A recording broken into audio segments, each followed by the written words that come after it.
ये कहानी है एक ऐसे गांव की जिसका नाम है सुखापुर। एक समय तक ये गांव बड़ा शांत, खुशहाल और ईमानदार माना जाता था। लेकिन कहते हैं ना, जहां ईमानदारी होती है वहीं लालच भी छुपा बैठा होता है। और यही लालच गांव में धीरे धीरे पनपने लगा।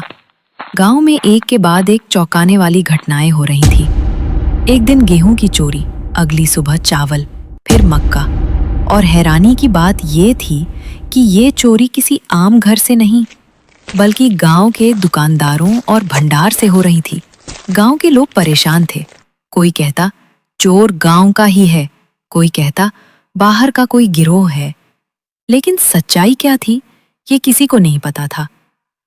ऐसे में लोग पहुंचे गांव के मुखिया जी के पास। गांव में चोरियां बढ़ रही हैं। अगर हमने समय रहते कुछ नहीं किया तो गांव की शांति और भरोसा टूट जाएगा। अब वक्त आ गया है कि हम अपने सबसे होशियार बालक शिवा की मदद लें। हाथ में लाठी और आंखों में तेज शिवा दरबार में प्रवेश करता है।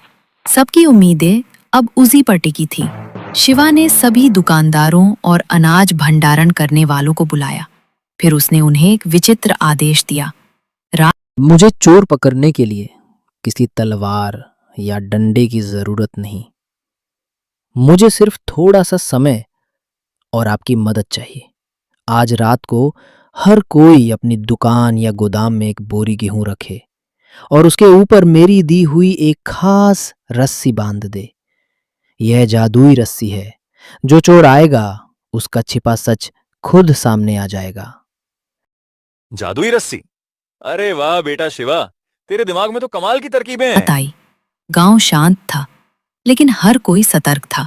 बब्बन, जो गांव का सबसे चालाक दुकानदार माना जाता था, थोड़े डर में था। उसने सोचा। बब्बन अपनी दुकान में गया। जैसे ही उसने बोरी की रस्सी को छुआ, उसके हाथ पसीने से भीगे थे। कुछ देर बाद वो लौट गया, लेकिन जो हुआ वो उसकी सोच से परे था। सुबह होते ही शिवा ने सबको चौपाल में बुलाया। सभी बोरी और रस्सियां लाई गई। शिवा ने सबकी बोरियों को जांच। अब हम जांच करेंगे कि किसकी बोरी में क्या बदलाव हुआ है। कहीं गेहूं जादू से उड़ तो नहीं गया बेटा शिवा? नहीं चाचा, लेकिन जो उड़ान भरना चाहता था वो फंस गया है। यही है चोर। जिस बोरी को रात में किसी ने छुआ है उसमें नमी है, क्योंकि उसके हाथ डर के मारे पसीने से भीगे थे। मेरी राय में बब्बन को हर सप्ताह 10 परिवारों को मुफ्त अनाज देना चाहिए, ताकि उसकी गलती का कुछ प्रायश्चित हो सके। तो बच्चों, इस कहानी से हमने क्या सीखा कि कभी कभी तलवार से नहीं, दिमाग और चतुराई से बड़ा युद्ध जीता जाता है। शिवा जैसा होशियार और शांत व्यक्ति वही होता है जो बिना शोर मचाए सच बाहर लाता है। और याद रखो, ईमानदारी की जीत हमेशा होती है।